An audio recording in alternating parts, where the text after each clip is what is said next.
So, it's been a few weeks since Pokemon Unite came out, and I like it. I like it a lot.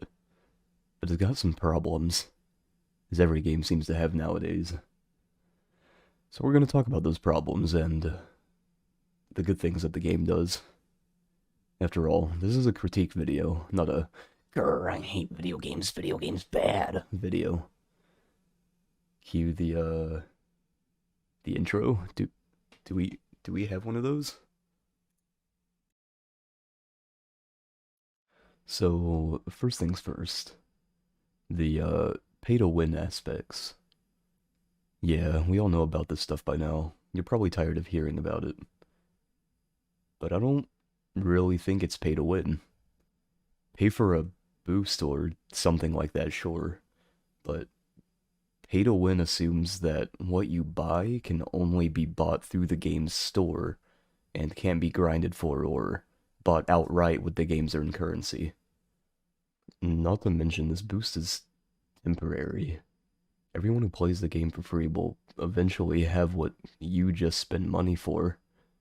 I mean, heck, before I bought the Battle Pass, I'd already almost maxed out my items for Eldegoss. And that was just with like a week's worth of play. As for the items, most of them don't provide nearly as big of a buff as some do. Let's take the Buddy Shield at level 20 for example, and plug in the average HP of all Pokemon in the game at level 5. While 400 HP is a moderate addition to a Pokemon's health, it's not a huge difference. Any attacker without items might not even notice, honestly.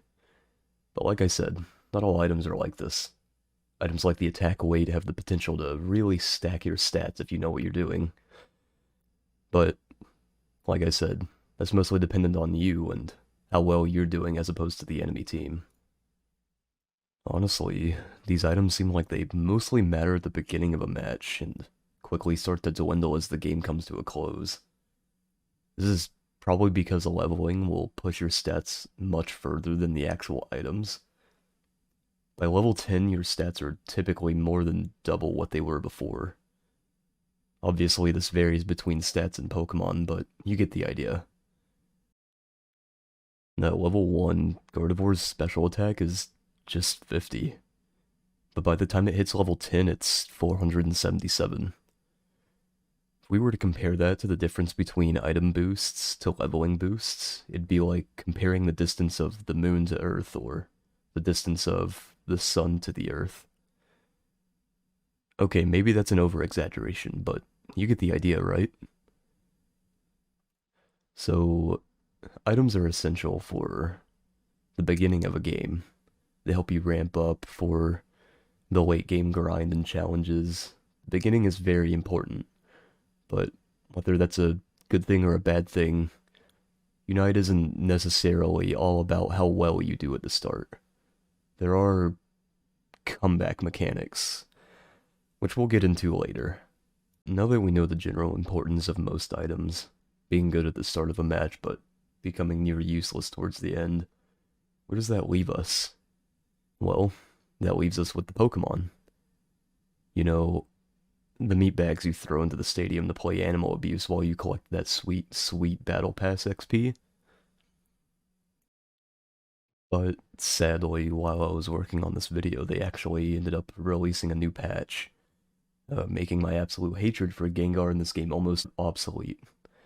They could have, like, at least waited for me to release this before doing the right thing and fixing their game. God. And well, before this patch, Gengar was busted. That purple little dumpster fire needed a nerf. The amount of times I watched a Gengar 1v5 my team with Sludge Bomb Hex was nearly enough to give me PTSD every time I heard... Oh, and, Venusaur. Yeah, he was just chilling, I guess. Might as well have been using photosynthesis or something. Solar Beam was like getting hit with a tactical tickle nuke. What was the next thing? Oh, BP and, Eos Energy. Yeah. I don't know what they were thinking when they put a cap on these things, But Tencent, if you're listening, I'm coming for you. Just kidding. No, seriously, the limit is stupid. Remove it. Nobody likes it. I mean, come on.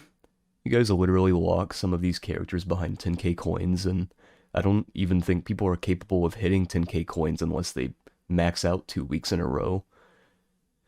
Maybe I'm expecting too much here. I don't know. They already make enough money off of the battle pass and outfits and all kinds of other stuff that they've put into this game. Could have at least done us a solid. But outside of that, we've got Zapdos. Yeah, Zapdos. He's an abomination. The electric average enjoyer, the electric boogaloo. This literal piece of garbage. Let me tell you something about Zapdos on this game. Double points, goals become unguarded, and he himself gives your entire team a little payout once you kill him. Oh, and the best part? Your nephew Timmy can literally run over there as a level 3 Charmander 10 minutes into the match, throw out a random attack, steal the kill, and then your team that spent the past minute attacking it suddenly becomes the dog that PETA picked up on the freeway. Now, this isn't just a problem with Pokemon Unite. This is a MOBA mechanic that has been used for like, well over a decade now. And I hate it with a burning passion.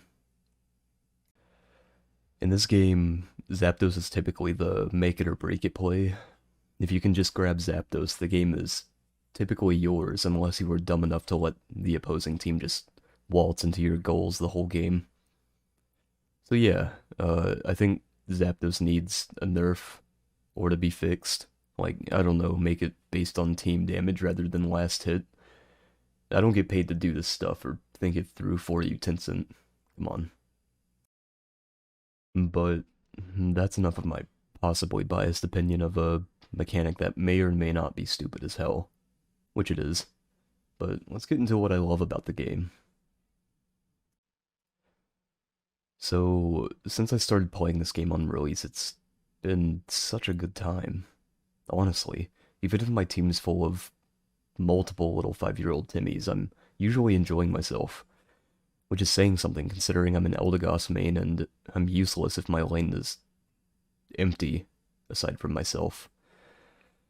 But no, really, I haven't been able to get genuinely upset or feel boredom with the game, unlike other MOBAs out there. Maybe because it's Pokemon, maybe it's like a dumbed down version of these other MOBAs that can't seem to come up with any original ideas anymore. I mean, there are no standard item mechanics in the game. They work differently from League, whereas you already have them as you enter the battle, and they slowly become less important as the match goes on, which is in stark contrast to the basic bitch MOBA formula everyone else uses. I like it. Plus, I don't have to constantly look up guides on what items to use on which characters, since I can't be asked to remember something Yordle cannon go boom boom. In addition to the gameplay being relatively casual and the items being fairly newcomer friendly, it's pretty difficult to be toxic on this game. That's mostly in part due to it being on the Switch and soon to be mobile, where you thankfully won't have to deal with XX Joe Mama 1738XX calling you a mayonnaise sniffer when you take his favorite character. Though I still wish it was on PC because the movement and reaction timing would just be so much better with mouse and keyboard. Did I mention that the maps are all super pretty and the goal system is a unique twist on the formula? Pretty much everything makes sense without needing much outside knowledge. Like, most people already know what Pokemon is good at doing what, and they don't really need to look up anything. They can just play. It's something that I think MOBAs should really work towards, since they, most of the time, fail to adhere to any sort of casual fan base. They think that complicated equals better, but this isn't Tekken, and nobody likes getting air comboed to death. I don't know. I just like that they really worked with the idea of casual and competitive being interchangeable on this game. It just feels natural. But that's all I really wanted to touch on. Thank you guys for watching the video, and if you haven't already, leave a like, comment, and subscribe. It'd really help me out. Oh, one more thing actually. If you ever find yourself playing this game and you have a support with you, please, God, do not leave them alone in a lane. You rat-sniffing maniacs. See ya.